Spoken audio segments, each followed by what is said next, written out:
Isaïe 55. C'est le 55 verset, nous allons commencer dans le verset 6. Dit ici le suivant. Cherchez qui? Pendant qu'il se trouve.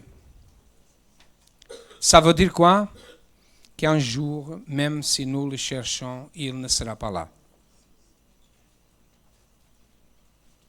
Il y a des gens qui cherchent Dieu avec des mots, mais ils n'écoutent plus la voix de Dieu. Principalement ceux qui un jour ont eu le Saint-Esprit, ils sont peu ceux qui se passent ça. Et ils ont abandonné, ils se sont devenus contre Dieu. Il sera difficile d'écouter la voix de Dieu. Et d'autres, un jour, le Saint-Esprit abandonnera la terre, ainsi comme il est venu le jour de Pentecôte. Un jour, il montera vers le Dieu Père. Il abandonnera la terre quand le Seigneur Jésus vient pour prendre l'Église. Ici dit, cherchez l'Éternel pendant qu'il se trouve. Ça veut dire aussi pendant que nous sommes vivants sur la terre. Parce qu'après, nous allons recevoir la couronne ou nous allons recevoir le prix de ce que nous avons fait. Si nous avons fait du mal, si nous avons fait du bien. Cherchez pendant que vous êtes ici. Invoquez-le tandis qu'il est prêt. Que le méchant abandonne sa voie et l'homme d'iniquité ses pensées, qu'il retourne à l'Éternel, qui aura pitié de lui, à notre Dieu qui ne se lasse pas de pardonner. Car mes pensées ne sont pas vos pensées. Dieu dit, mes pensées ne sont pas vos pensées. Et vos voix ne sont pas mes voix, dit l'Éternel. Ou soit il dit, mon chemin, c'est différent de votre. Et ma pensée est différente de votre pensée. Qu'est-ce que vous pensez par rapport à la pensée de Dieu? Pourquoi il dit que c'est différent? Parce que nous sommes limités. Vous savez que l'être humain, la capacité que nous utilisons, de la capacité que nous avons de 100% de notre cerveau, nous utilisons le maximum 10%. Et ceux qui utilisent 10% sont déjà très intelligents, ont un coefficient d'intelligence supérieur. Nous sommes limités. La pensée de Dieu est supérieure à la pensée de tous les êtres humains ensemble.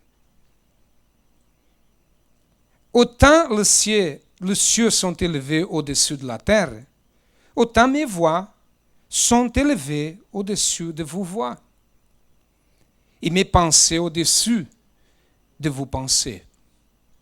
Comme la pluie et la neige descendent des cieux et ne retournent pas sans avoir arrosé, fécondé la terre et fait germer les plantes, sans avoir donné de la semence au semeur et du pain à celui qui mange, ainsi est-il de ma parole qui sort de ma bouche.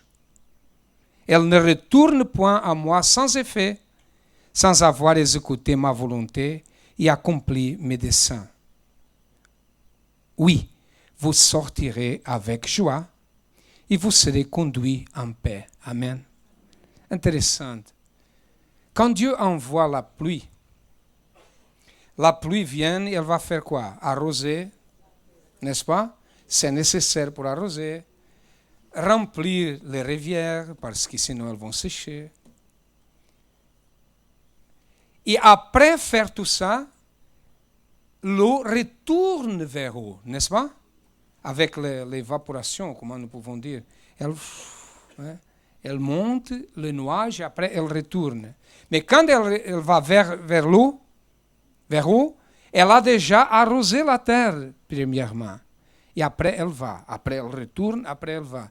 Et Dieu dit que ainsi est-il de ma parole qui sort de ma bouche. elle ne retourne point à moi sans effet, sans avoir exécuté ma volonté et accompli mes desseins. Alors, ici parle par rapport à la vision. Qu'est-ce qu'il manque? C'est pour cela que nous avons parlé il y a quelques moments. Comment c'est possible une personne qui dit être de Dieu depuis beaucoup d'années et rien ne se passe? C'est impossible. C'est impossible. Dieu n'est pas menteur. Dieu n'est pas un échec. S'il dit qu'il fait, il fait.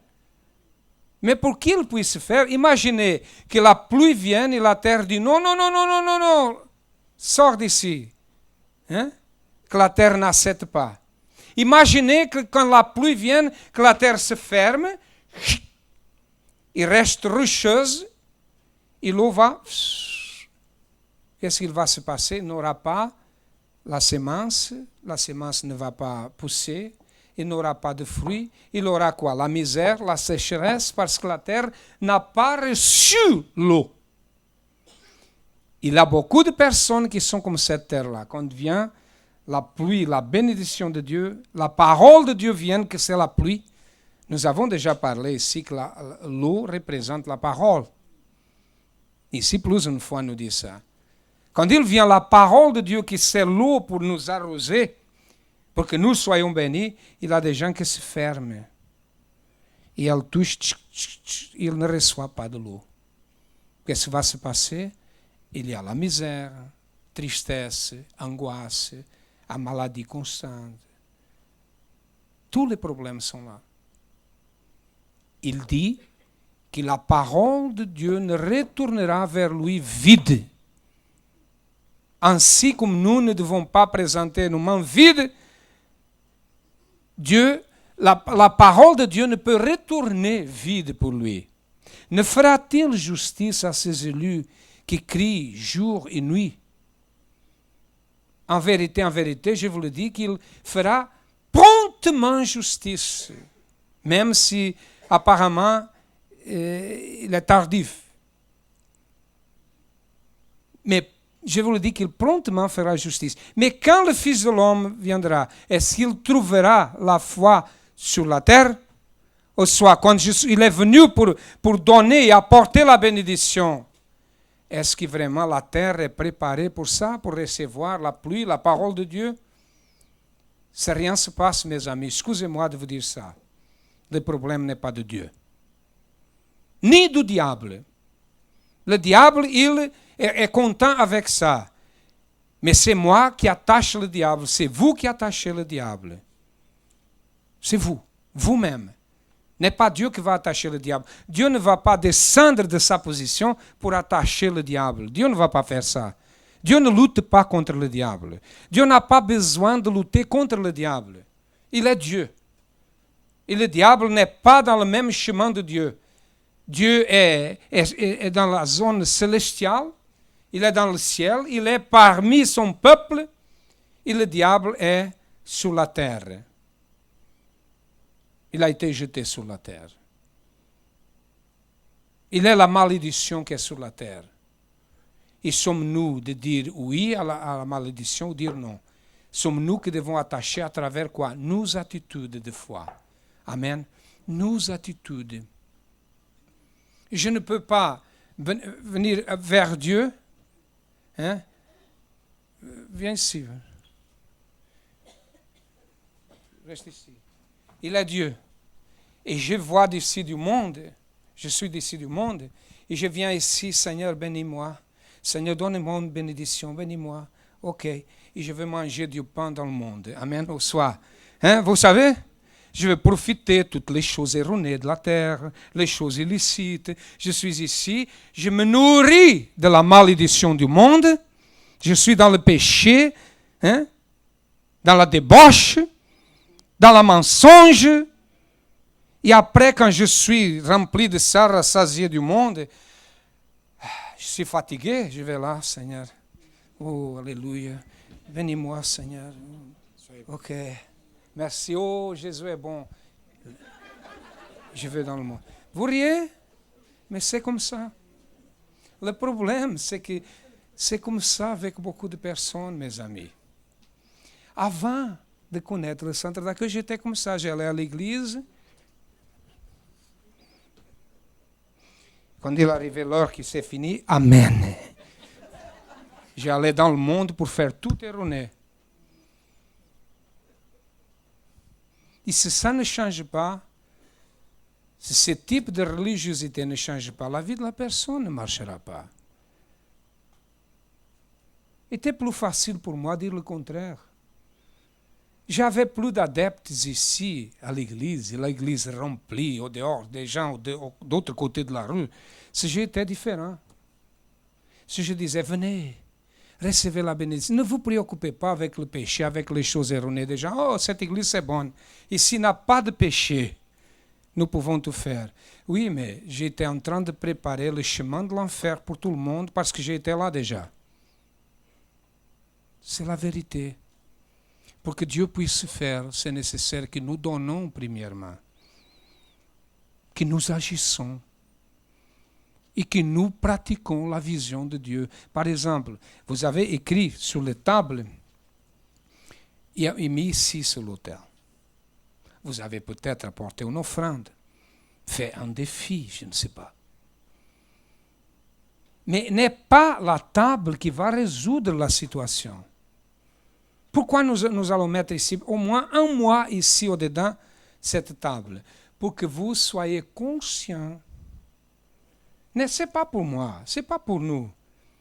Ce n'est pas pour vous dire de venir tous les jours à l'église. Non, ce n'est pas ça. C'est pour que vous, quand vous venez à l'église, vous soyez conscients que la vision va s'accomplir au nom du Seigneur Jésus. Si vous aimez un fils, vous l'aimez une seule fois? Un jour vous l'aimez, les autres jours vous n'aimez pas? Alors vous dédiez votre amour pendant toute votre vie, même s'il commet des erreurs, vous êtes mère ou père, vous l'aimez de la même manière. Madame a raconté le témoignage par rapport à son fils. Elle n'aimait pas la situation de son fils.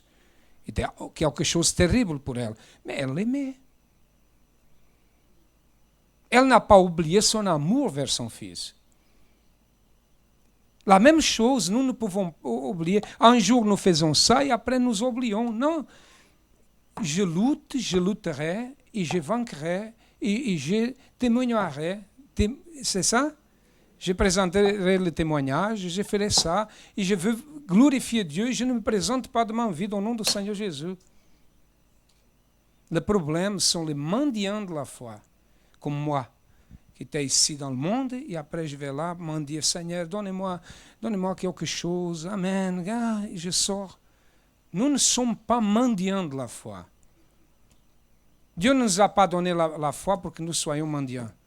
Dieu nous a donné pour que nous puissions recevoir la promesse. Profiter de la promesse de Dieu au nom du Seigneur Jésus. C'est ça. Il dit, invoquez-le tandis qu'il est prêt. Cherchez l'Éternel pendant qu'il se trouve. Un jour, beaucoup de personnes vont chercher Dieu, il n'est pas là. Et là sera terrible. Nous sommes privilégiés parce que nous avons Dieu. Nous avons l'opportunité de nous diriger à lui, de parler avec lui, d'écouter sa parole. Mais il y aura un jour que le silence de Dieu sera sur la terre. Ça s'est passé déjà une fois. Avant le Seigneur Jésus, quelques années après, 200 ou 300 années, Dieu a fait silence. Dieu ne parlait pas avec les prophètes. Il a recommencé à parler à travers le Seigneur Jésus. Mais la dernière fois qui viendra, c'est fini. Le Saint-Esprit va monter. C'est comme si la terre écoute seulement la voix du diable. Il n'y aura pas d'autre voix. La voix de Dieu n'existera pas. Existera notre témoignage seulement. Ce que vous avez fait, que nous avons fait, les autres qui vont venir, qui vont continuer, sont ceux qui vont servir d'exemple. Ils m'ont dit, ma mère me parlait de ça, mais elle n'est pas là maintenant. Et maintenant, je sais que c'est vrai. Oui, mais c'est trop tard. Trop tard. Si on veut se sauver, c'est nécessaire beaucoup souffrir. C'est pour cela qu'il dit, cherchez-le pendant qu'il se trouve parmi nous.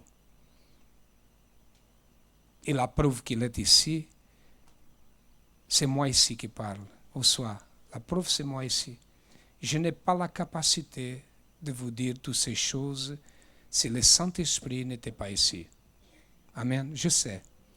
Je sais. Je veux vous dire une chose. Je pense que je vous ai dit, mais je vais répéter pour que vous ayez la conscience de ce que nous disons. Combien de fois je prends la Bible, je lis, je me prépare pour la réunion, je médite, mais quand je viens pour prêcher, j'ai perdu tout ça. Et je marche vers l'autel. Et ce que j'allais parler, quel est le passage, je ne sais pas. Et c'est comme la peur au-dedans de nous. Ça nous montre que si nous n'avons pas la direction du Saint-Esprit, qu'est-ce que je veux dire devant vous? Qu'est-ce que je veux parler ici? Imaginez que j'arrive ici et je n'ai pas une inspiration du Saint-Esprit, je commence à dire quoi? Vous savez ce que je veux faire? Appeler Sandrine vite, qu'elle touche, qu'elle va jouer le piano 1 heure ici. Ok. Au revoir, vous êtes tous bénis au nom de Jésus. Et tout le monde sort content. Et vous n'avez rien reçu. C'est comme ça que se passe dans beaucoup d'endroits. Pour moi, c'est la tristesse quand je ne suis pas capable de passer le message. Mais quand ça se passe, après quelques minutes, nous sommes là déjà. Le Saint-Esprit nous donne une inspiration. Cherchez-le pendant qu'il est ici. Amen. Un jour sera trop tard. Et Dieu ne ment pas. Il a promis le Saint-Esprit. S'il a promis, c'est possible. C'est possible à qui? À quelques personnes ici? À tout le monde. Tout le monde. S'il a des gens qui disent, elle a le Saint-Esprit, je ne sais pas pourquoi Dieu l'a choisi. Dieu l'a choisi comme il vous a choisi à vous. C'est pour tout le monde, ce n'est pas pour 1, 2 ou 3. Mais sont ceux qui s'approchent, sont ceux qui se donnent, qui reçoivent.